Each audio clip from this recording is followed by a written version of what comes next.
Ladies and gentlemen, you do not need to wait for a miracle to change your life. Sometimes, it is the smallest decisions that create the biggest difference. The journey to a better life is not made through grand gestures, but through quiet steps taken every single day. And those steps come in the form of habits, simple, consistent, daily habits that slowly shape you into someone you are proud to be. Start your day with stillness, not screens. There is something sacred about the beginning of the day. It is quiet. It is soft. It holds a space where your mind has not yet been cluttered by opinions, notifications, or noise. And that is exactly why it matters how you start it. Most people open their eyes and immediately open the screen. Messages, emails, social media. The world barges in before they have even taken their first deep breath. Their thoughts are hijacked by everyone else's life before they have connected with their own. And slowly, without realizing, they stop owning their day. Their peace is gone before it begins. But what if we did it differently? What if the first few minutes after waking up became a pause instead of a scroll? Stillness does not mean sitting like a monk or doing something dramatic. It means giving your mind the gift of quiet before the chaos begins. It can be sitting by a window, sipping water, saying a small prayer, or just breathing deeply with your hand on your heart. This habit changes everything. When you start your day with stillness, your thoughts are clearer. You do not react to every small thing. You listen more. You notice more. You feel more connected to yourself. Your decisions are not rushed. Your emotions are not all over the place. You begin the day by being present, and that presence becomes the foundation of everything else. In stillness, you remember what matters. You remember who you are, not what people expect you to be. You remember your dreams, not just your deadlines. You remember your peace, not just your pressure. Stillness is where you meet yourself before the world meets you. It is also a gentle way of showing self-respect. You are telling yourself, you matter, your mind matters, your peace matters. And the beautiful part, it only takes 5 or 10 minutes, just a little time for you, before the rest of the world enters. No phone, no rush, no noise, just awareness. People chase calm like it is a secret treasure. But calm is not found somewhere out there. It is created by what you do daily. And starting your day with stillness is one of the most powerful ways to create that calm. Think of it like tuning an instrument. If you start your day off key, the rest of the day struggles to find harmony. But if you begin with a pause, a deep breath, a silent intention, your rhythm aligns. You move with more grace. You think before you speak. You feel before you react. You start leading your day instead of being dragged by. Gratitude is not about being fake happy or pretending everything is perfect. It is about choosing to notice what is already here, what is already working, what is already enough. Most people are waiting for some big success or change before they feel grateful. They say, I will be thankful when I get that job, or I will feel better once I'm in a better place. But the truth is, if you cannot feel grateful now, you will not feel grateful then. Because gratitude is not a destination. It is a way of seeing, a mindset, a daily habit. Life is not made up of only big moments. It is made of thousands of tiny, ordinary ones. The smell of tea in the morning, the sound of someone you love laughing, the way sunlight hits your wall. A message that arrives at just the right time, a small win that no one claps for. These are the things that go unnoticed when we are always chasing more. But these are the exact things that make life feel rich. When you pause and give thanks for the little things, something inside you shifts. Your mind stops racing. Your heart softens. You start to see beauty in what you already have. Gratitude is also protection. It protects your peace. When your mind wants to spiral into everything that is wrong, Gratitude pulls it back to what is right. When you feel overwhelmed, it brings you back to what is working. It does not erase your pain. It just reminds you that your pain is not the whole picture. It says, yes, this is hard, but look, there is still light. And sometimes that reminder is all you need to keep going. Practicing gratitude is not complicated.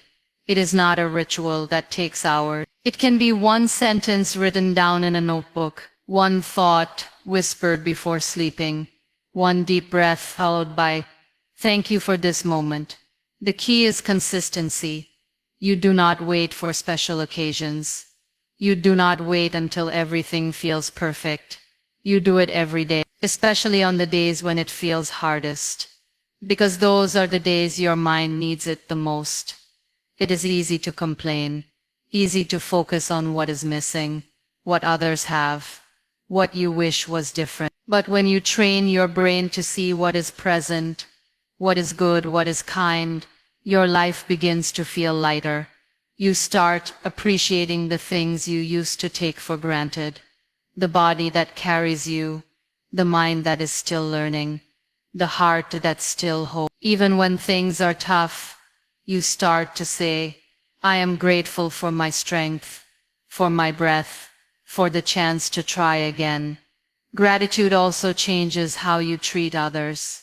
You stop taking people for granted. You notice their efforts. You say thank you more. You become softer, more patient, more open, and in return your relationships deepen. Because nothing connects people more than feeling seen, appreciated, and valued. This habit of gratitude slowly becomes a lens. You begin to see life not as a list of demands, but as a collection of blessings, not as something you are owed, but something you are gifted. And with that shift, even your struggles begin to teach you something. Even your losses reveal what truly matters. You stop moving through life with a heavy heart. You walk with presence, with awareness, with grace. Every morning you have two choices. Focus on what is missing, or focus on what is already here. One will drain you, the other will fill you. One will keep you chasing, the other will keep you grounded. Gratitude is not a feeling that comes after joy. It is the path to joy itself. Sleep is not a luxury. It is a necessity. It is not something you do only when everything else is done. It is the foundation that allows everything else to be done well.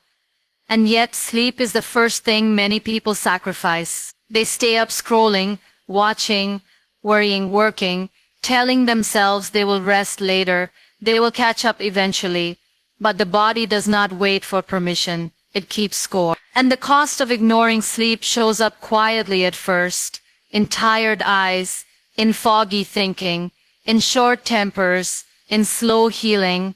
Then slowly, it becomes your new normal, waking up tired, living in a haze, chasing energy from coffee instead of your own rhythm. When you sleep with intention, you give your body the gift of repair. You allow your mind to process, your muscles to recover, your heart to reset. Sleep is not just rest, it is restoration, a time when the body does its silent work. It clears the clutter from your brain, balances your hormones, strengthens your immune system, and calms your nervous system. It is the reset button most people keep ignoring while wondering why they feel off balance.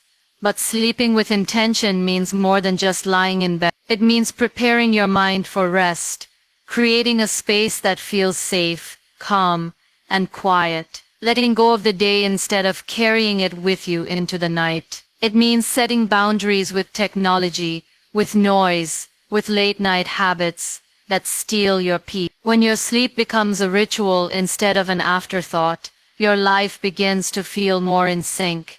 Waking with purpose is just as important. It is about rising, not in panic, but in presence, not hitting snooze over and over, but opening your eyes with a sense of choice. Starting your day not in a rush, but with a small moment of stillness. That does not mean every morning will be perfect, but it means you are not at the mercy of your alarm. You are not stumbling into your day half awake and already behind. You are showing up, alert, grounded, clear. The quality of your morning is shaped by the quality of your night. If you fall asleep with stress, chaos, noise, it follows you into the next day. But if you end your night with calm, intention, and gratitude, that energy carries forward. It becomes a rhythm, one that does not just make you healthier, but more focused, more emotionally stable, more creative, more kind. Most people chase motivation, but the truth is sleep gives you the clarity to know what matters. It gives you the strength to follow through. It gives your brain the reset it needs to solve problems, to focus, to learn. When you are sleep deprived, everything feels harder than it actually is. Small problems feel like heavy burdens. Simple tasks feel overwhelming, and joy starts to feel out of reach. You do not need a perfect routine. You just need a commitment to protect your rest, to not see sleep as wasted time, but as sacred time, to respect your bedtime like you respect your meetings, to honor your body's signals instead of fighting them, to create an evening space that soothes your mind instead of stimulating it. That could mean reading a book instead of watching another episode, writing down your thoughts instead of scrolling, dimming the lights instead of keeping your phone lit in your face until midnight. Waking with purpose does not have to mean a long morning routine or chasing the sunrise every day. It simply means waking up and knowing you are not behind before the day even starts. It means beginning your morning with one clear thought, one steady breath, one calm step forward. That steadiness is not about speed, it is about direction. It is what gives you the power to move through your day with intention instead of reaction. Sleep and wake are not two separate things. They are the beginning and end of the same cycle. And when you learn to honor both, your entire life begins to feel more alive. The way you speak to yourself becomes the way you live your life. Every word, every thought, every sentence you repeat in your mind creates a pattern. Most people do not even realize how unkind they are to themselves. They mess up once and call themselves a failure. They make a mistake and replay it in their head like a punishment. They compare their lives with others and tell themselves they are not enough, not smart enough, not pretty enough, not successful enough. And slowly, those words become their truth, not because they are facts, but because they were repeated so often. You would not speak to a friend the way you speak to yourself. You would not call someone you care about a loser, a disappointment, or a waste of time. And yet, that is how people talk to their own reflection. It starts small, a thought here, a joke there. I am so stupid. Why can I never get anything right? Of course this happened to me. Over time, those words dig deep. They shape your confidence, your mood, your energy, your decision. They become the background noise of your life, constantly whispering reasons why you should not try, why you do not deserve better, why you should give up. But the truth is, you are not your worst moment. You are not your mess up. You are not your past. You are a work in progress, just like everyone else. You are growing, you are learning, and you deserve to be spoken to with the same kindness you give others. Self-kindness is not weakness. It is strength. It takes courage to treat yourself with care in a world that constantly pushes you to be more, do more, prove more. It takes strength to look at yourself and say, I am doing my best, even when your best does not look like success to others. Speaking kindly to yourself is a habit. It does not come naturally to everyone, especially if you grew up in an environment where criticism was louder than encouragement. But it can be learned. It starts with noticing your inner voice. paying attention to how you speak to yourself when things go wrong, catching the harsh thought, replacing them with something more true, more gentle, not fake praise, but real compassion. I made a mistake, but that does not mean I am a mistake. I feel lost today, but that does not mean I am failing. I am struggling, but that does not mean I am weak. Your words matters. They build or break you. And when you change your inner dialogue, everything else begins to change too. You take more risks because you are not afraid of failing in front of your own judgment.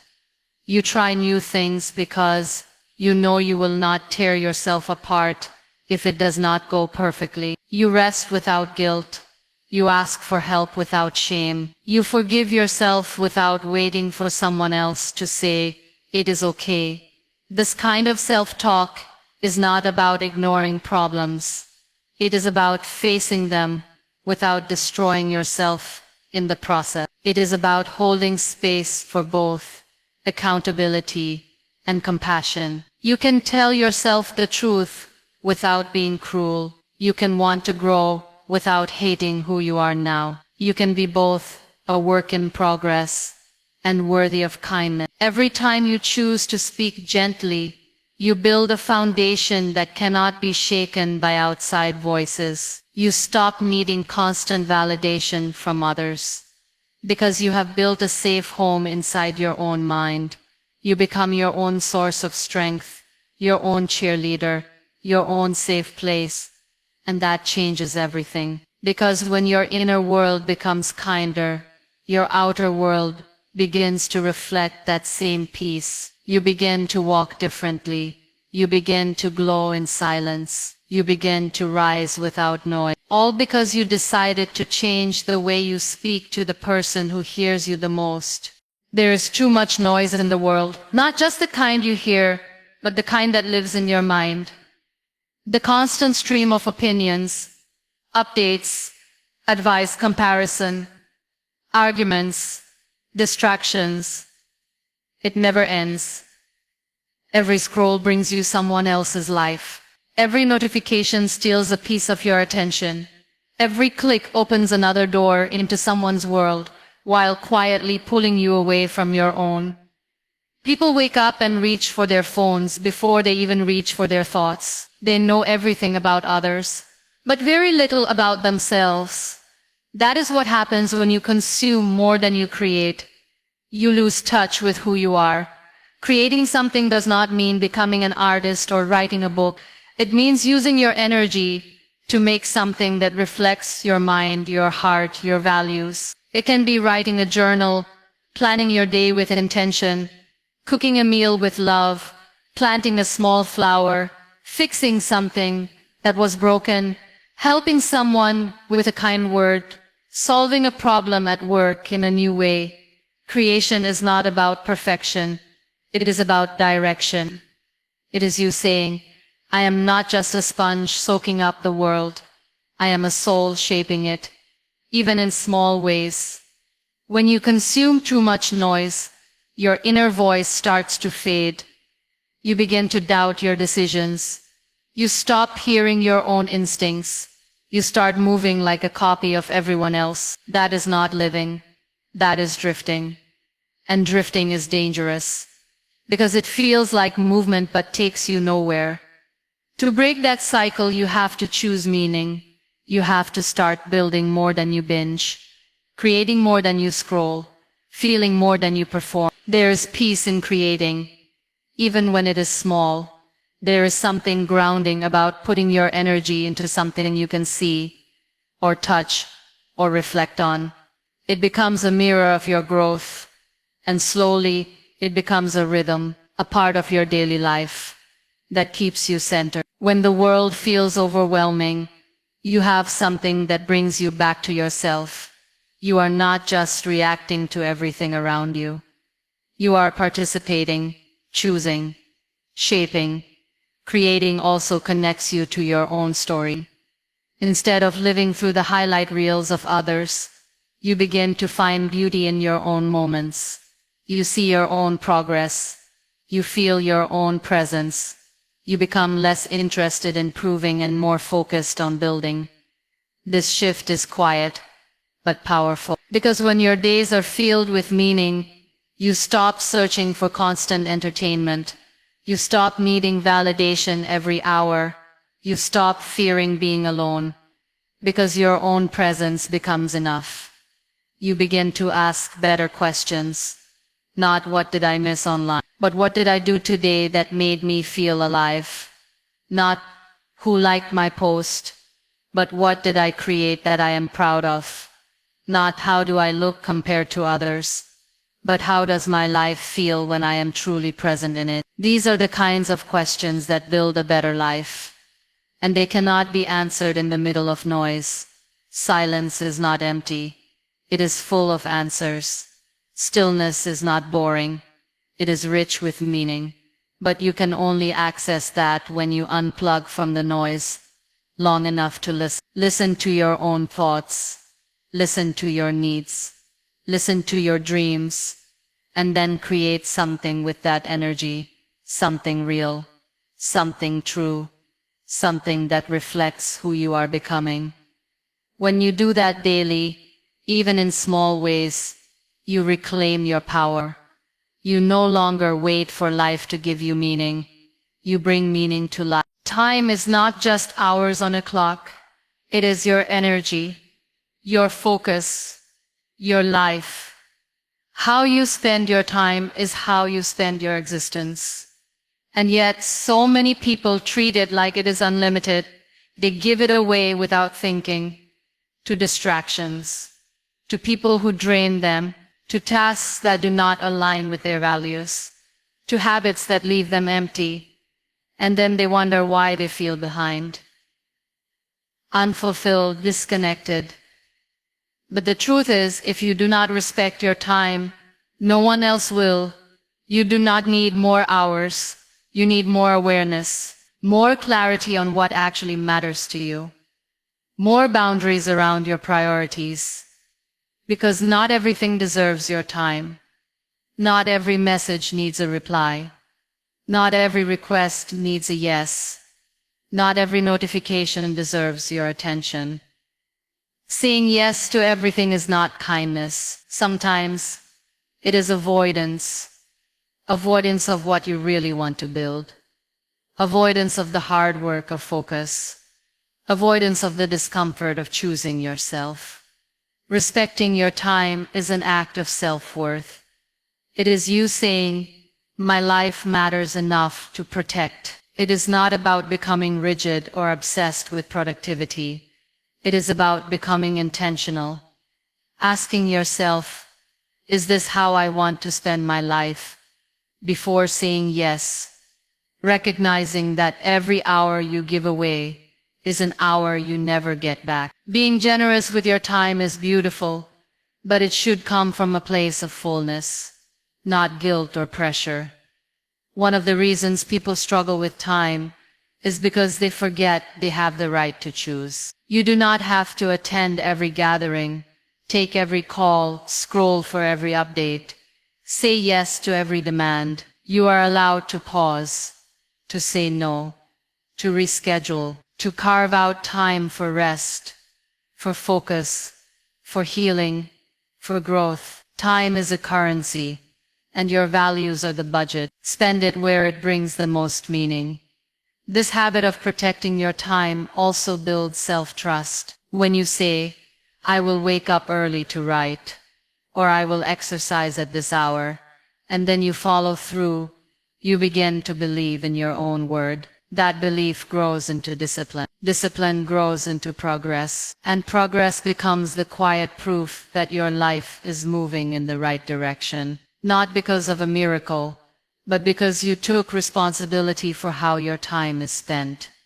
Distractions will always be there, but so will your dream. The difference lies in what you choose more often. It is not about never getting distracted. It is about noticing it and coming back. Coming back to your values, coming back to your focus, coming back to what you said matters to you. That return is a habit, and habits are what shape your future. Another part of respecting time is respecting the time of others. Showing up when you say you will, being present in conversations, not wasting energy on gossip, blame, or things outside your control. When you treat time with care, you become more grounded, more thoughtful, more effective. You stop rushing through life and start living inside it. This habit also brings freedom, because once you realize that you are in charge of your time, you stop being a victim to your schedule. You stop blaming the world for your chaos. You take ownership, and that ownership is what allows you to design a life that fits you, not one that constantly exhausts you. There will always be demands. There will always be noise. But within that, you can create space for your work, space for your rest, space for your healing, space for what truly matters. And the more you practice this, the more your days begin to feel like your own, not borrowed, not stolen, but truly lived. Your body is your home, the only place you truly live in. And yet, so many people treat it like an afterthought. They wait until something goes wrong to notice it. They sit for hours without movement, ignoring the tension in their back, the tightness in their chest, the stiffness in their legs. They tell themselves they are too busy, too tired, too overwhelmed. But the truth is, even 5 minutes of gentle movement can shift your entire day. You do not need a fancy gym or a personal trainer. You need awareness. A moment of connection between you and your body. Movement is not just about fitness. It is about energy, emotion, presence. When you walk, stretch, breathe deeply, or simply sway your body, you are not just working on your health. You are releasing what your body has been holding. Stress, sadness, frustration, all of it gets stored in your muscles, your posture, your breath. When you move, you let it out. You feel lighter, not just physically, but mentally and emotionally too. That is why some of the clearest thinking happens during a walk. That is why dancing alone in your room can change your mood faster than any motivational quote. You do not have to be perfect. You do not have to follow a strict routine. You just need to begin. A few stretches after waking up, a walk around the block, a dance in your kitchen. A few minutes of yoga. Movement is freedom. It is your body saying, I am still alive. I still work. I still carry you. And when you respond with care, your body responds with strength. It becomes more open, more fluid, more awake. We live in a world that glorifies pushing through pain, sitting for hours on end, working endlessly, proving our worth through exhaustion. But your body was not designed for that. It was made to move, to bend, to breathe. When you ignore that need, your body starts to speak louder through discomfort, through aches, through fatigue. It is not weakness, it is a message. And movement is the reply. Moving your body daily is also an act of self-respect. It is you saying, I matter enough to take care of myself.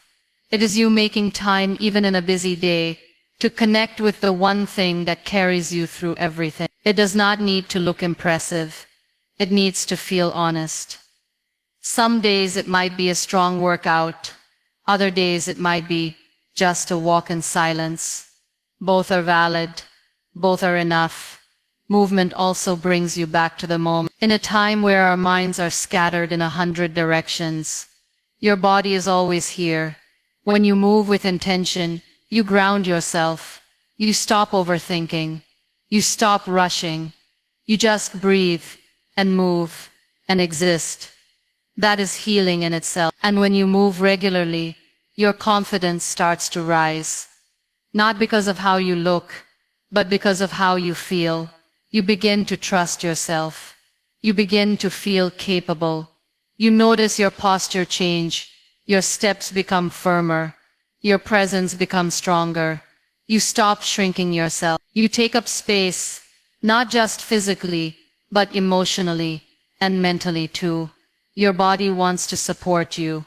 It wants to help you feel better, live better, be better, but you have to meet it halfway. You have to show up for it. Not once a week, not once a month, but daily, even for just a few minutes. Because those few minutes add up. They become a rhythm, a habit, a part of who you are. And slowly, your body becomes not something you fight against, but something you walk with, side by side, step by step.